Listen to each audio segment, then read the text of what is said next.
this is the Rosh Chodesh Nissan. Nissan happens to be a very, very special day. Because if you read the Chumash and we read about the 8 days, the 7 days of the Miluim, of the inauguration, of the preparation and the practice, right? Which started when? It started on the 23rd day of Adar. That's when Moshe Rabbeinu started to train the Kohanim, and they used to bring up all the sacrifices in preparation. It says, Vayhi Bayem Hashmini, it was on the 8th day, right?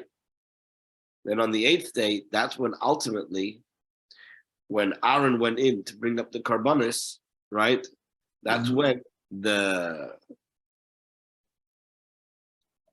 Kavod Hashem filled the Mishkan, right? What day was that? That was Rosh Chodesh Nissan. So Rosh Chodesh Nissan is the day where Hashem came and dwelt in the Mishkan that was built for him in the Midbar. So this is a very special day. Yeah. It's also the day when Hashem spoke to Moshe and told him to tell the Jewish people about setting aside the Korban Pesach. And he also told them about the new moon. So Rosh Chodesh Nissan is a very special day. Very it's a special month for me too. What's special for you? Tet Zayin is my birthday. Oh, wow. Wow, Mazal Tov. That's beautiful. Thank you. Very nice.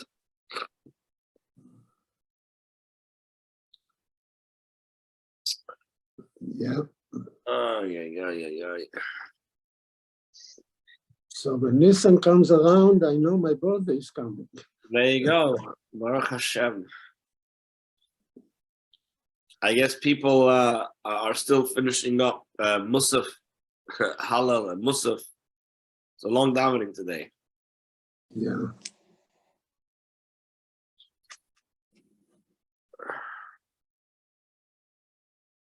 Well, it is what it is. It is what it is, exactly. I mean, I was tempted not to have the shir today because I'm a bit under the weather, but I was like, you know what? You can't pull out on Rosh Chodesh. It's just not a good idea. Rosh Chodesh Nissan, to say there's not going to be a shir in Rosh Chodesh Nissan, that's not appropriate. So I just need a little bit of support from everybody else to try and get through the Gemara, try to understand the Gemara. I needed everybody else to have their thinking cap on, so that if I am a bit sluggish in my thinking today, I have the support of all the big chachamim over here, the big wise people who are going to be studying together with me. So are we going to start with 28 today? No, I want to go back. I want to go Yeah. back. Was that me or Yosta? Okay. I mean, yes. I want to go back from you to Yutes Amud Aleph to the part where it says Amma Ula Bar Minei Rabbi Yochanan. It's towards the bottom of the page. By me, it's not in the bottom, but I have it. Ama Ulai Ba'ai Minei Bar Minei Rabbi Yochanan. Yeah, that's where I want to start from, for two reasons. Number one, it's always good to do Chazara. Yeah. It's always good to do review.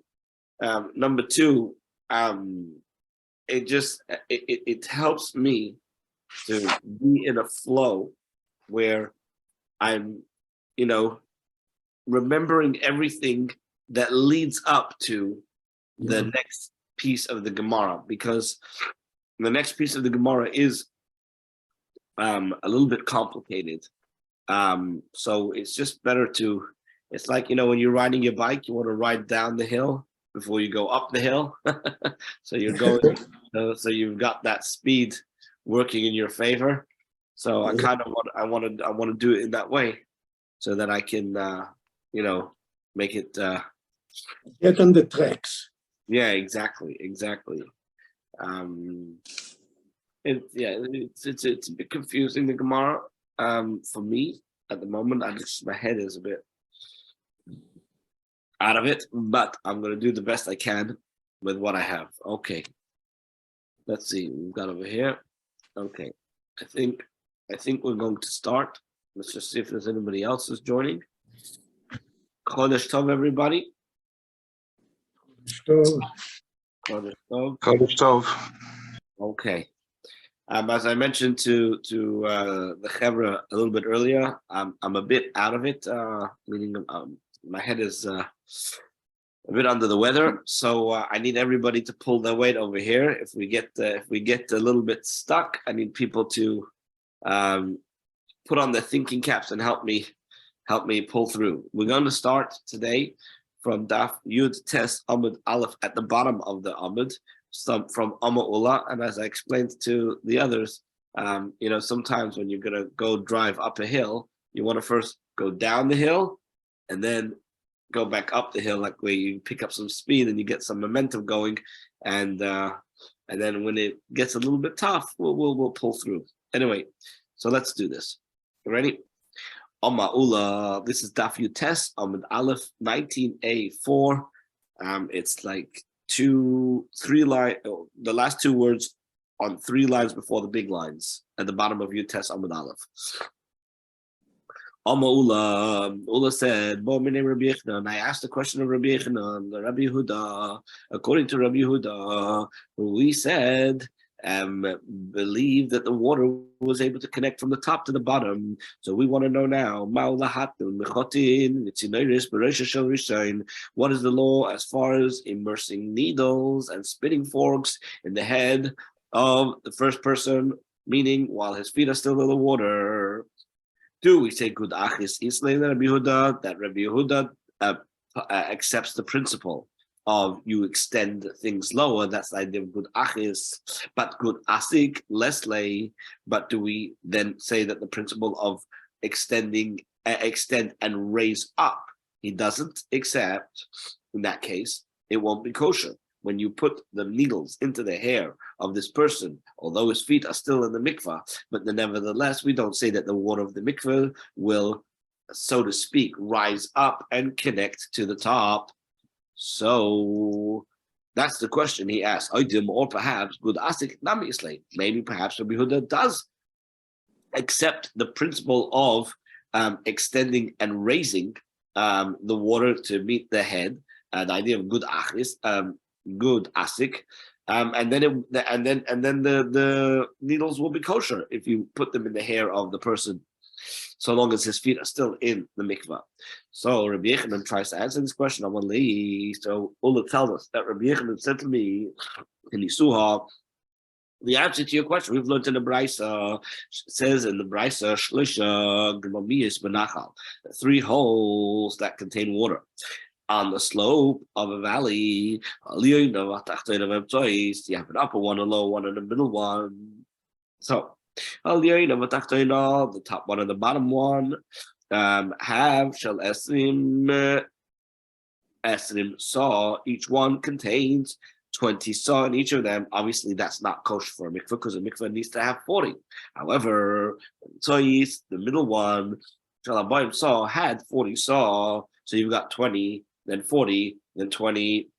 And in addition to these different small holes that have these, you have the chardoli shel gshamim everes beneim. You have a torrent of rainwater that passes between the 3 holes and therefore connects all of them. So now, Rabbi Yehuda says, it was Rabbi Meir who used to say that matvil bel yena, a person can immerse things in the upper one. Why? Because we say good asik, that you do extend and rise and raise the bottom waters to go to the top. So here we see the fact that Rabbi Yehuda mentions Rabbi Meir without disputing it. It would indicate that according to Rabbi Yehuda, he agrees with Rabbi Meir that we do extend the water up to the top mikvah, and therefore, in the case that you're asking about the needles, right? It would seem that Rabbi Yehuda would say that it's kosher, that the immersion of the needles into the hair of the person while his feet are still in the water does count. So Ula, upon hearing this from Rabbi Yechanan, responds to Rabbi Yechanan and says that there's another brisa that actually disagrees with what Rabbi Yechanan just said. Well, Tanya, was it not taught in a different brisa? Rabbi Yehuda says, here we go with the Daf Yutes on base 19b. That Rabbi used to say, you can immerse things in the upper one. But Rabbi Yehuda says, but I say, meaning that he's disputing Rabbi, that you can only immerse things into the lower one, but not in the upper one. Why? Because we learn from this that Rabbi Yehuda only applies the principle of good achis, that you extend down. But the principle of good asik, Rabbi Yehuda does not agree with. Amalei. So Rabbi Yechanan said to Ula, Tanya. If it was taught explicitly in a brisa, then it was taught, and therefore I take back what I said, because what I had heard in the brisa that I quoted from Rabbi Yehuda saying in the name of Rabbeya, it doesn't mention anything about him disputing. But now you brought me another brisa that I was unaware of, where Rabbi Yehuda explicitly says that he disagrees. Then it seems that Rabbi Yehuda does not say good asik with regards to connecting the bottom waters with the higher waters. Okay. Next, Shtickle Gemara says in the Mishnah, if somebody immerses himself for chulin, and he intends to purify himself only for chulin, so then he cannot eat ma'aser sheni. Right, the Gemara, we want to know, Mani Masnisin, who is the Tana of our Mishnah, who holds this idea that there's a distinction between chulin and ma'aser sheni. So much so that if you went into the mikveh and you only had in mind for chulin, then you're not allowed to consume ma'aser sheni based on that immersion. Says Rabbanon. We'll have to say that the author is the Rabbanon. They're the ones that have this opinion, because the shani lahu chulin l'ma'aser. They're the ones who make a distinction between chulin and ma'aser sheni. If you remember, there was a dispute between Rameya and the Chachamim whether or not ma'aser sheni is the same as chulin or not. And it seems, according to Rameya, they're the same. According to the Rabbanon, they're not the same. So therefore, we're going to say that the Rabbanon are the ones who say that if you immerse into the mikveh for chulin, but didn't have in mind ma'aser sheni, it's not going to work. Obviously, that opinion wouldn't work with Rameya, but it does work for the Chachamim. But if that's the case, let's look at the end of the Mishnah. What does the end of the Mishnah say? The end of the Mishnah says, Big Day Am Ha'oretz, Midras Laprushin, the clothing of an Am Ha'oretz is considered tummy through Midras for Pirushim, which means Am Ha'oretz. Let me just explain this outside for a minute. Can I ask a question of something just before that? Where they talk about the Tovel Ba'elyona or B'tachtona, are they talking about those three parts of the river where there is 27? Well, we're saying like this: the mikveh of 40 sa is kosher. The mikveh of 20 sa on top and the mikveh of 20 sa on the bottom are not enough alone. But because there's water that connects the top with the bottom, right, and the middle with the bottom, right? Yeah. Therefore, what we're saying is we can have this principle that the rabbis use of good achis. You extend down. It's as if the 40 sa are actually Connected. in the lower pool. That's good achis. And according to Rabbi Yehuda, you could therefore use the lower pool. But according to Rabbi Yehuda, we do not say good asik. We do not apply the principle of extending the 40 sa upwards to the higher one and making the higher one valid for immersing things. That's what he says. Only the bottom. Yeah, but Rameya would say that we do. Now, what is this idea of Big Day Am Ha'oretz becoming a Midras Leprushim? Basically, what it means is like this: an Am Ha'oretz is somebody who does not know how to be doesn't know how, but is not careful to make sure that the clothes that he wears or the clothes that he sits on, right, have been guarded from contracting tumah, which means as follows. If your wife, someone's wife, is a nida, and she sits on a shirt, right, that shirt, right, that now becomes a rishon l'tumah, right, and therefore it can pass on this tumah to somebody else. Okay, so now because we say the Am HaOretz isn't careful about these things, so we assume that any clothes that he's wearing, right, are going to be assumed to be tamei, and therefore they can, through midras, right, cause the clothes of a kohen or a prush one of the prushim to become tamei. Why? Because the prushim hold themselves to a higher level. So now, big day, it says in the Seif of our Mishnah, big day Am HaOretz midras leprushim, the clothing of an Am HaOretz is considered tamei through midras for perushim. Now, big day perushim, who are only careful on to a certain degree, to a certain level, is midras leichle truma. They become a midras. In other words, they can be considered tamei through midras for those who are going to eat truma, because to guard yourself against truma is a higher level. So here, the Mishnah skips over any mention of a ma'aser sheni. It just goes straight from chulin, right, which is the Perushim were careful to even eat chulin in a state of purity, right?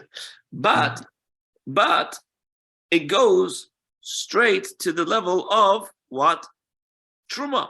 It doesn't mention ma'aser sheni. So if the Seifa would be the Chachamim, certainly they would have had an extra category, and they would have said, right, that the big day Am HaOretz would make a midrash leprushin, and they would say the big day perushin would be midras to ma'aser sheni, and then we say the something that is ma'aser sheni, right, something that is careful to ma'aser sheni, right, would be a midras to leichle truma. But it doesn't do that. It skips over this idea of the category of ma'aser sheni. So we must say, therefore, that also Rabbi Meir, it must be going and following the view of Rabbi Meir.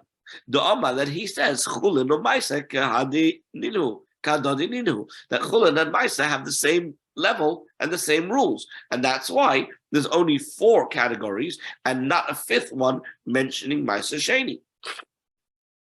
If that's the case, Reisha Rabbanon, V'Sefer Meir, you have an interesting situation where the Reisha of the Mishnah is in accordance with the Rabbanon, and the Seif of the Mishnah is in accordance with the Rabbi Meir.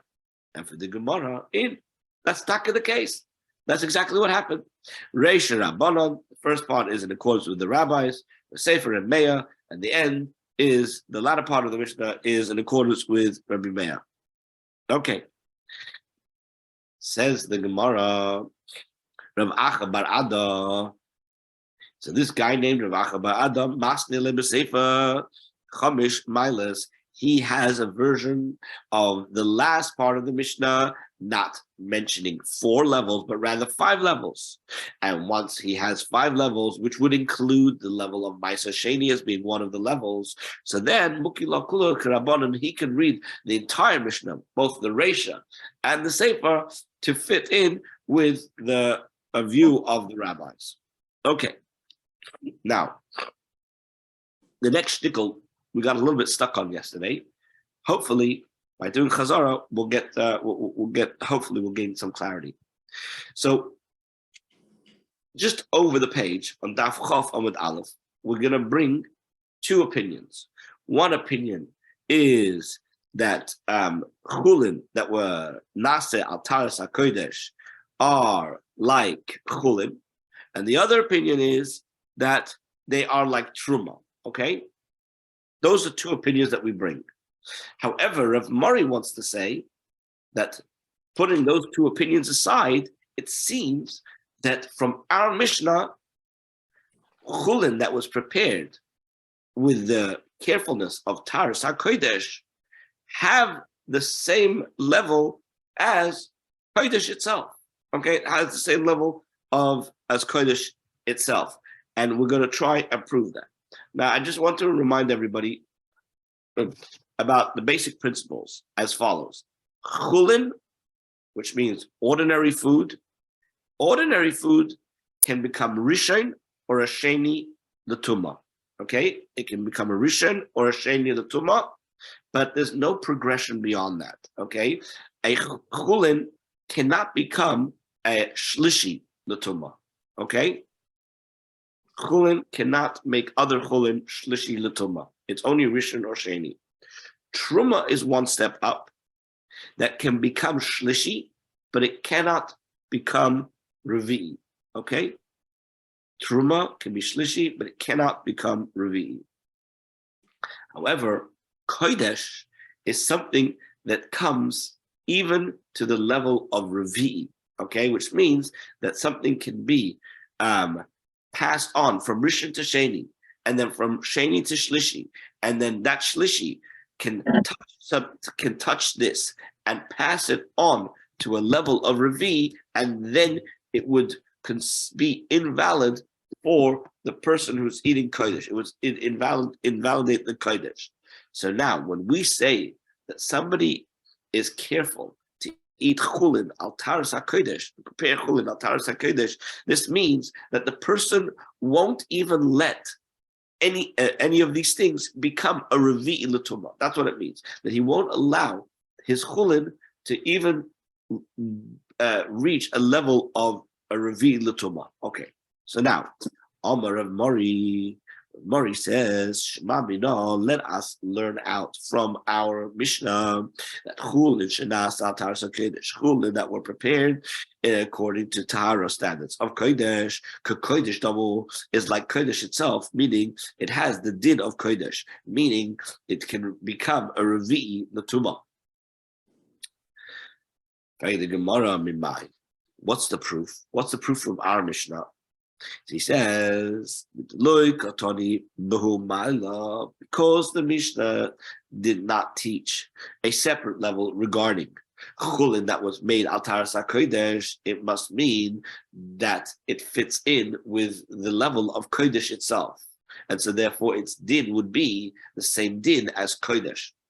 The Gemara of the Dilma, perhaps hide the fact that it doesn't have a separate level regarding this particular chulin that was made al taras hakodesh is not because it has the same din as kodesh, but rather it fits into one of the categories. In other words, the fact that it doesn't have a separate category only tells me that it belongs to one of the categories that are already mentioned. But there's no indication that it has to fit into revi'i. That's what it says. The domri truma. If they're similar to truma, hatani truma, then the Mishnah has already taught truma. And if they are similar to chulin, hi tani l'chulin. The Mishnah has already taught chulin. Now, why would I suggest that they belong to the category of chulin or the category of truma and not the other levels? Because we in fact have a Mishnah that brings down two different opinions. We're holding Daf Chaf Amud Aleph, 4 lines from the top. Now, we learned in the Mishnah, it says, chulin shenasu al taras hakodesh, chulin that was prepared according to Tara, standard of kodesh, which means that they're even careful not to allow it to reach a level of revi'i. Harei henk chulin, we say that this chulin that was prepared to the standards of kodesh, they have the same din as chulin. What did we say the din is by chulin? Chulin can only become rishon or sheni, but it doesn't progress beyond that. Rabbi Loza bar Tzadok says, no, harei henk truma, they are like truma. What did we say about truma? That they can progress beyond a sheni, they can even become a shlishi, but they cannot become a revi'i l'tumah. So that's what we say. That's what we bring a proof from the Mishnah. We bring a Mishnah to bring down these two opinions with regards to chulin that were prepared on the level of kodesh, which group of laws applied to them? Is it chulin or is it the laws of truma? But what we see from this Mishnah is that we don't have to assume that it's revi'i, that it has the same laws of kodesh, which allows it to become tummy until the fourth level, right? So therefore, from the fact that the beginning of our Mishnah doesn't mention a special category for chulin that was made al taras hakodesh, doesn't prove anything. So therefore, we have to look elsewhere to try and understand what Rav Mari is trying to prove from our Mishnah to say that chulin that was prepared al taras hakodesh have the same din as kodesh. Ella miseifa, rather, the proof is from the end of the Mishnah. What does it say in the end of Mishnah? Yosi ben Ye'ezer. Yosef ben Yezer was a most devout kohen in the priesthood in terms of keeping his hands clean, because he would be eating truma. He would be very careful. Nevertheless, his cloth napkin was considered to be tameh through midrash for those who ate kodesh, because he was not guarding them to the level of kodesh, and since he didn't consciously guard them to the level of kodesh, the Chachamim make a decree that anybody who is going to be eating kodesh, if you touch the clothes of Yosef ben Ye'ezer, then you're considered to be tamei through midrash from coming into contact with his clothes. Now, the last case we brought in the Mishnah was Yechon ben Gudgada Altaris HaKodesh Kol Yom. Gudgada, so he ate his chulin according to the Tahara standard of Kodesh his entire life, and yet his cloth napkin was considered tamei through midrash for those who handled chatas water. Lechatas, we say in that when does what becomes tamei? Only for the chatas that he was considered a midrash, right? However, the kodesh loy, but for kodesh, for those who ate kodesh, he was not. Alma, we see that Kasava, the Mishnah holds that chulin shenas al taras hakodesh, that chulin that were produced according to taras hakodesh, kodesh tam will have this are considered like kodesh. In other words, they have the same din as kodesh. Okay.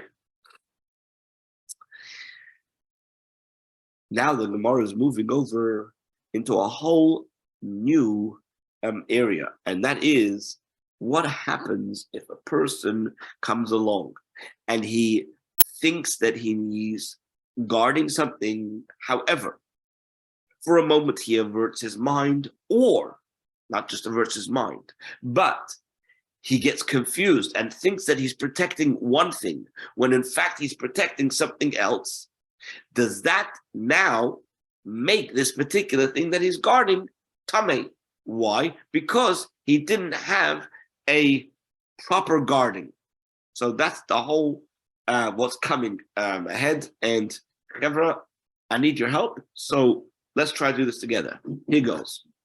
Rabbi Yonasan ben Elazar said, "No flaw, mafarta meno." Here's the story. You have a guy whose talus fell off from him. He turned to his friend and he said, "Tenali, please give it to me." And he gave it to him. Tameya, this talus is now tamei. Why is it tamei? Why is it tamei? So Rashi explains the reason why it's tamei is because we're going to establish later on that if I give something to somebody else to guard for a moment, right, then what that means is that I myself have averted my mind because somebody else is guarding it, okay? But what happened over here? I didn't check to see whether this guy was tahar before I asked him to pick it up. So he assumes that I don't care whether it's tahar or not because I didn't inquire whether he was tahar. So therefore, his guarding isn't a proper guarding either because he doesn't know to be careful. So even if he is tahar, we're going to turn around and we're going to say that this talus becomes tummy. That's the first ruling. You'll see, we're going to bring 3 such rulings, and then we're going to question them. What does it mean a talit is not tahor? You cannot use it?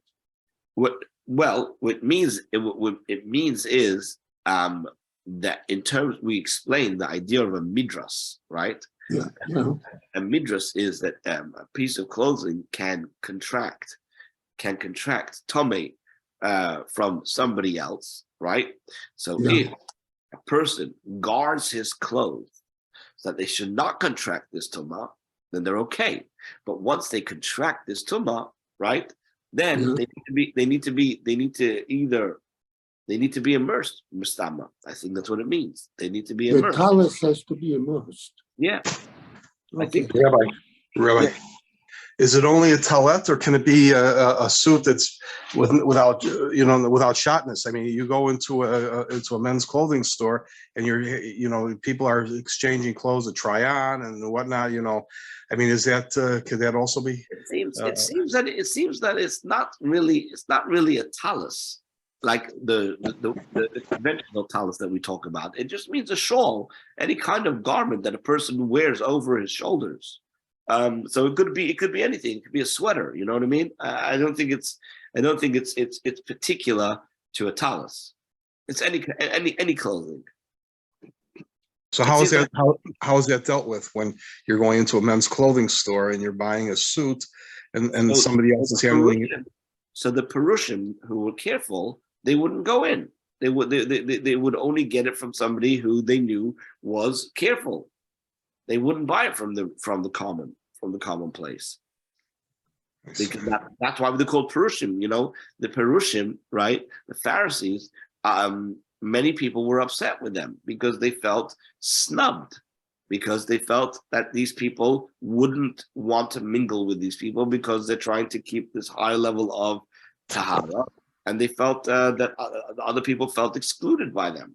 So they wouldn't go to the regular tailor store and try on clothes that was touched by everybody else.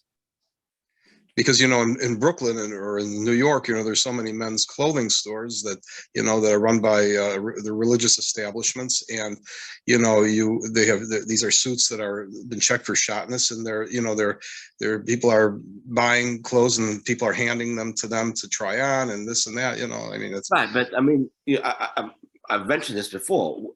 Today, in today's day and age, we're all tumas mess. Everybody is on the level of tumas mess, and until the Beis Hamikdash comes, we don't have any kind of proper tahara per se. So this whole idea of holding yourself to higher standards of tahara don't really apply in the practical sense, although people are very careful about what they allow into their house, but that's more of a spiritual thing, not a practical thing. If you understand what I mean. There's something called chinuch al taharas hakodesh. Okay, what's chinuch al taharas hakodesh? Chinuch al taharas hakodesh is people who want to give their children unadulterated Jewish education, which means that they do not allow any outside influences to creep its way into the curriculum that are teaching these children. But again, this is more of a spiritual thing. It's not like practical laws of Tum and Tahara, okay, that we're speaking of over here. Okay, the second ruling, and this is another variation of the story, the first story. It's a different variation. Amr b'Yenisam ben Amr. B'Yenisam ben Amr says, what happened is nischalfu lekelim shel Shabbos bekelim shel chol u'levashan. So here, what happened is somebody's Shabbos clothes became confused with his weekday clothes, and he put them on. So what happened was he intended to take out his weekday garments, and instead, he inadvertently took out his Shabbos garments. So now, we're assuming over here that a person keeps their Shabbos clothes to one level of stringency in terms of protecting it from coming into contact with Tumah, and the weekday clothes to a different level. So because it was exchanged, and so therefore you thought you were holding the weekday ones, but you end up holding the Shabbos ones. So now nitma'u, the Shabbos clothes now become tamei because you were not conscious of the fact that you were holding the Shabbos ones, so you didn't offer it the proper protection that you would have had you known it was Shabbos clothes. Okay, so what we're seeing over here is that your intention actually makes a difference as to whether the thing will become tamei to the higher level or not. A third ruling, Amma Rebbe Loza Bar Tzadok, Maisa, there was a story, two women who are chaverois. What is a chaverois? So there's a chaver. A chaver means somebody who is being established that he is careful with the different levels of tum and tar and so on and so forth. So these are the daughters or the wives of such chachamim, that they themselves are also very careful and meticulous to be careful to stay away from things that are not tahar. So here's what happened. You have two women, both of them were chaveres, that they both went to the bathhouse, but their clothes got mixed up. And the incident came before Rebbe Akiva. And basically they asked Rebbe Akiva, are my clothes now tamei because I thought I was holding my clothes, but I was really holding the clothes of my friend, right? So what's the halacha? It says, V'timon, and he declared the clothing to be tamei.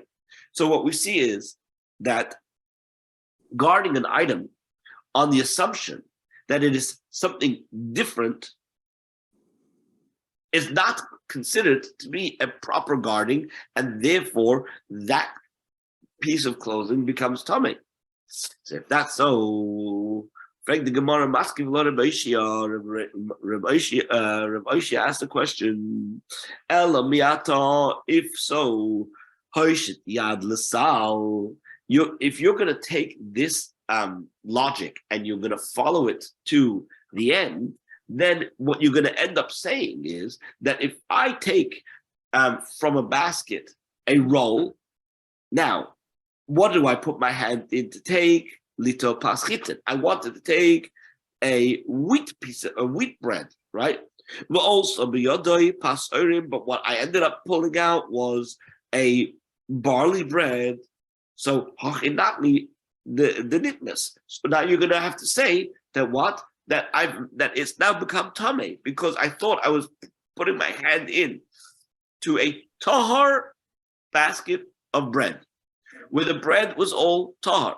I put my hand in to extract wheat bread. I took out a barley bread because I took something different to what I initially intended. So therefore, it's not a proper guarding, and therefore you're going to tell me that it's tamei. Says the Gemara, if you're going to say Hanami, Take, indeed, that's the halacha. That doesn't make sense. Why? Because I have another brisa that comes and says the opposite. Well, Tanya, it was taught in a brisa. If somebody guards a barrel and he thinks that it's wine that he's guarding over here, yes. Now the nibsa shel shemen, and it turns out that the barrel was actually oil. What does the brisa say? Tahira militame. It is tar insofar as rendering other things tamei. So what we see over here is that it is considered a good guarding. So why are we saying over here in all these other previous cases, the three cases, that if you get confused, right, that or you avert your mind, well, let's at least deal with the second case and the third case. Let's leave the first case on the side for a minute, right? These last two cases that we mentioned, right, where things became confused, you're saying it's not a valid guarding, but it seems from this brisa that we just mentioned about a guy who thought he was guarding wine, but ultimately it ended up being oil, that it's considered to be tahar, in as far as it's not going to make anything else tamei. So the Gemara says, 1 second, you're quoting half of the brisa. Ola taimei, if according to your reason, Yeah, according to your reasoning, meaning that a misconception regarding the nature of an article does not invalidate the gardening. Amos Sefer, go look at the end of this very brisa that you just quoted. That what does it say over there? That at the end of the day, even though we're saying that the oil is tar insofar that it doesn't metama anything else, but we still said about the oil, you're not allowed to eat it. Frank the Gemara, Amai, why can you not eat it? There's got to be a problem with it. So what's that? So in other words, there's something called metame and there's something called posel. Metame means that it is a level of tumah that can make something else tame. Posel means it cannot make anything else tame, but it itself becomes tame. Okay, so let's say, for example, we said that truma can become a shlishi, but not a revi. It means that the things that it touches cannot be consumed, but it does not pass it on to the next level to make that thing a revi, l'tuma. Okay, so what we're saying over here is that although the brisa says that you initially had in mind that it was wine, and you found out later that it was oil, it doesn't make it to the level where it can now pass on that tumah. However, what it does say is that because you thought it was wine and it turns out that it was oil, it's still not a fully good gardening, and therefore in itself is something that is forbidden to eat, right? So now, so you want to know, why can't he eat this? Why can't he eat the oil? Rabbi Yehuda says that here's the thing, right? Guarding an item on the assumption that it's different item is a valid guarding, but the brisa is discussing a case where the guy says shmartia midava hametama, I guarded the contents of the barrel from something that would render it tame. And what we said that when you call something tame, it means that it can be metama something else. So meaning I was careful for a higher level of tame. What I mean is like this. I was watching out for something coming into contact with it, that thing, if it came into contact with this, it would make it tame. However, I wasn't careful to make sure that it didn't come into contact with something that wouldn't be metame it, but would just be poisel it, if you understand what that means. Yeah, everybody understand what I'm saying? Yeah. Right? I guarded it for a greater concern, but not for the lesser concern. Hey, the Gemara, 1 second. This sounds all strange. Is there such a thing as a partial guarding? What does that mean? Listen, if I'm watching, so you tell me watch my car or watch my whatever. You tell me to watch something, right? So I'm watching it, right? Is there such a thing that I'm watching it for one thing and not watching it for another thing? Do we even say that? And the Gemara we do say that.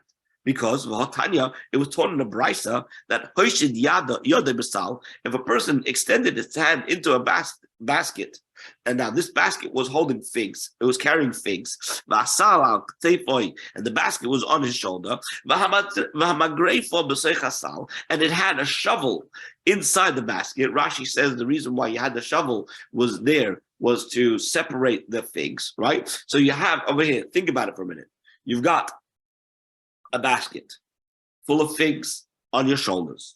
Inside the basket of the figs, there's a shovel. When you put your hand into the basket, your mind was on the basket and the figs, right? But his mind was not on the shovel, meaning to say that he guarded the basket and the contents from contracting tumah, but he didn't have in mind the shovel. So what is the halacha? We say hasal tahar. The basket is tahar, but mahmagrefa tmeya. The shovel is tameh. So now, 1 second. Before we analyze this, right? What it sounds like is there is such a thing as a partial guarding. You guarded the baskets. You were thinking about the basket. You guarding the figs in the basket. You didn't think about the magrefa, and we therefore say that the basket's okay with all the contents, but the magrefa, the shovel, which you didn't have in mind, it becomes tamei. So now, 1 second. You're telling me hasal tahar. The basket is tahar? 1 second, before we go any further, how could the sal be tahar? If you're telling me the magrefa, which is the shovel, becomes puzzle, right, becomes tamei, so to tamei, magrefa the sal. So then the shovel should then contaminate the basket. So how can the Brisa rule that the shovel is tamei, but the basket is not? And for the Gemara, because ein kli matame kli, because the utensil cannot contaminate another utensil. It itself became tamei, but it did not. It was not matame. It was not matame the basket. Right? The Gemara. But 1 second. Okay, so let's say kli is not matame kli. One utensil is not contaminating another utensil. However, what about the contents inside the basket? Right? The Gemara. Let the shovel contaminate the figs that are in the basket. So Ravina says, no. But Oimer, we're talking about a particular case where the guy says, Shamartiv midover shemitamoi, I guarded the shovel from something that would render it tamei, but I did not guard it from something that would render it puzzle. As I explained before, the difference between tamei and puzzle is tamei means it can pass on the tumah to a next level. Puzzle means it can only make it itself invalid, but it cannot pass it on any further. So what we're saying here is that here's what happened. The guy's carrying a basket. Inside the basket, there are figs. Inside the basket is also a shovel. And when I say that the shovel is tamei, but everything else is okay, it's because the guy said, I was careful for the basket and for the figs, that they should not become tamei and they should not become puzzle. But when it came to the shovel, I was only conscious and aware to protect it from things that would make it tamei, but not from things that would make it puzzle. And therefore, because I wasn't careful to the extent that it should not even come into contact with something that would make it puzzle, the magrefa becomes contaminated, puzzle, right? Tamei, well, not tamei really, but puzzle, right? Invalid, but everything else remains okay. So now, 1 second. This has been a whole long tangent. However, Mikol Makim Kasha, we still are left with a question. The question is, you gave me two cases that said that when you confuse things, they become tamei, right? And here we have a case where a guy protected a barrel and thought it was wine. Turns out that it was oil. And ultimately we say that it does not become tamei, right? Even though you can't eat it, fine. But it doesn't become tamei. And you're saying that these clothes do become tamei. So why? Why is that?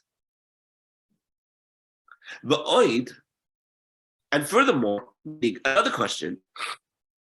Most of Rabbi Bavur challenged the earlier rulings with the following story. There's a story with a woman. She came in front of Rabbi Shmuel and said to him, Rabbi, my teacher, this garment I wove while I was pure, in purity. But I didn't have in mind to guard it in purity, right? In other words, right, that she was certain that from the moment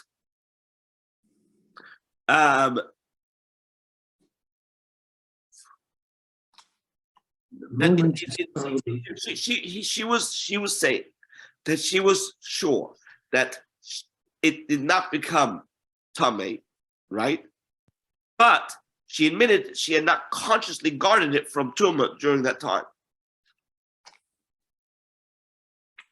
So Rabbi Shmuel, what he did was he started to interrogate her, and probing to see that maybe because of the lack of her kavana at the time, maybe something happened which could have made the tamei garment.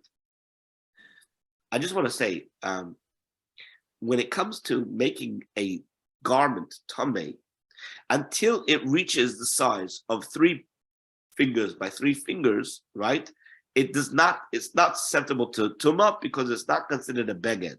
So what she's saying is that while she was making this, right, from the point that she started until the point that it was the size of 3 by 3, right? It did not come into contact with anything that could make it tamei. However, she said that she wasn't consciously having in mind to guard it in purity. So Rabbi Yishmael came and probed and asked a bunch of questions. And from the questions that Rabbi Yishmael asked her when he was trying to figure out whether something could have made it tamei, Armalai, she said to him, Rabbi, wow, my teacher, actually, I just realized that a nida drew together with me the rope that was attached to the loom. Now, here's the problem. When it comes to a nida, there's something called tumas heses. That when a nida moves something, right, then it can contract tumah. And so she's saying from all the questions that Rabbi Yishmael was asking her, it caused her to become aware that when she was pulling on the rope that was attached to the loom, a nida was helping her to pull, in which case the beggar did become tamei. So Amar Rabbi Yishmael exclaimed, how great are the words of the Chachamim, that they would say, if one had in mind to guard it, it is tahar. But if you didn't have in mind to guard it, it is tamei. So 1 second. So we brought a story. If you had in mind to guard it, it's good. If you didn't have in mind to guard it, it's no good. But it doesn't say that if I thought it was one thing and it was something else, right? That all of a sudden it becomes tamei. Another story. Another woman came in front of Rabbi Yishmael. Amralai, she said to him, Rabbi, my teacher, Mapazu, this cloth, Araktia, I wove, Bitara, impurity. But I did not have in mind to guard it in purity. From all the questions that Rabbi Yishmael asked her to interrogate her, Amralai, she ended up saying it to him, Rabbi, my teacher, Nima Nifstakali. What happened was there was a thread that I was using that snapped. And I tied it by using my mouth. Meaning, before I had even begun to weave, one of the threads snapped, and I tied it using my mouth. So,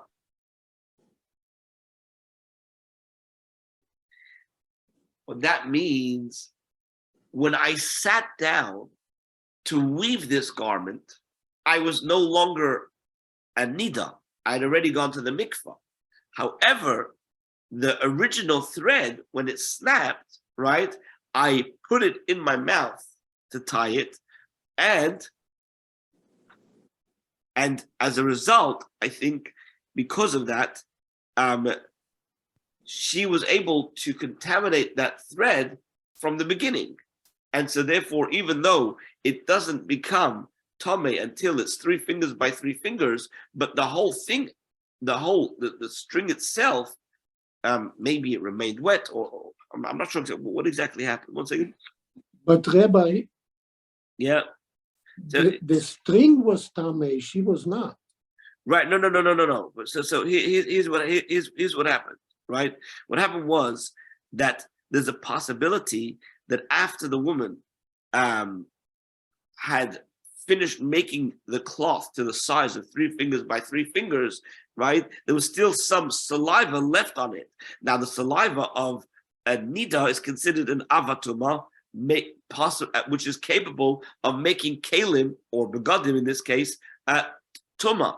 So therefore, it's true that while she was making it, it was not tummy, right? She was not nida. She wasn't. No. Here's what happened. She had a thread. This thread snapped. She wanted to tie it together. So she tied it together by putting it into her mouth. You lick it and then you tie it. Now, then she went to the mikvah and she became tahar. Then she took the string, right? Now this string is not tummy. Why is this string not tummy yet? Because the only way you can become tummy is once you are of a certain size, which is 3 fingers by 3 fingers. But this garment wasn't yet 3 fingers by 3 fingers, and so therefore the string wasn't tummy. At this point, once you make the garment, right, she's tahar, the string is tahar, everything is fine. But guess what? It could be that the end of the string was still moist from the original saliva that she had while she was in Nida, and now it's touching the rest of the beged, and so now the beged is tummy. You understand what happened? Yeah. Rabbi Shmuel, so Rabbi Shmuel said, how great are the words of the sages. They would say, that if one had in mind to guard it in his tar, if one did not have in mind to guard it, then it is tamei. So now, Rabbi Shmuel says that what if you have in mind is tahar. So the only problem is, right, that if you divert your attention from trying to guard it against tumah, it's a problem. But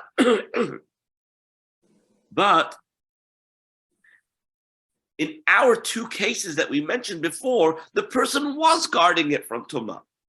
He was guarding it from tumah. The only thing was, he thought it was something else. Since when is that a problem?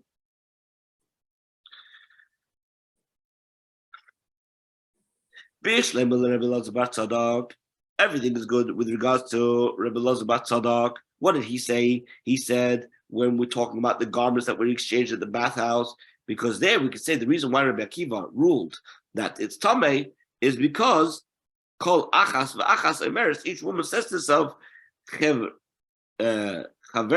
eshes am haaretz. She thinks that the other woman is the wife of an am haaretz. Or mascha daitamina, and she therefore diverts her attention from guarding the garment, right? In other words, one second.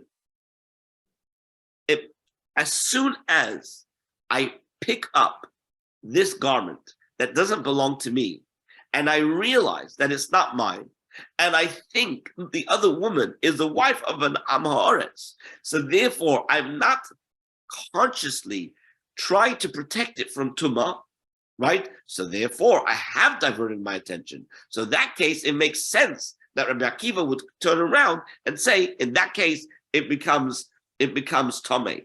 However, the Rabbi Yonasan ben Amram, in the case of Rabbi, yes. Didn't we say from the beginning that these 2 women were the wives of Haverim? We did say that, but the question is, how can the second one say that the first one is the wife of an am haaretz? Because we're telling you the facts that we're aware of. It doesn't mean they were aware of each other being the wife of a chaver. In other words, hold on a second, Rabbi. Yep. If I am a wife of a chaver, the only people I associate with are chaverim, not am haaretz. This is true. But here's what happened. I went to a bathhouse and I thought, these are my clothes. I'm not putting it near anybody else's things. There's no way it should become tamei by anybody else. And then I pick up this clothes and I think it's mine. And I'm being very, very careful still. And then I realize it's not mine. That moment when I pick up this thing that's not mine, I don't know who the other person is that I picked up from. Right? Is this person the wife of an am haaretz or not? You're asking, how did you get to that point? You shouldn't even be near them. Well, I'm saying that, I guess there were bathhouses in those days where it was used by everybody, and the people who were the wives of a chaver, they would be very careful when they would go to make sure that they never contracted any tumah when they went into these bathhouses, put their clothes in a special place, and were careful that no one else should touch them. But here, what happened was she picked up the clothes of another chaver, or the wife of a chaver, not knowing that she's a wife of a chaver.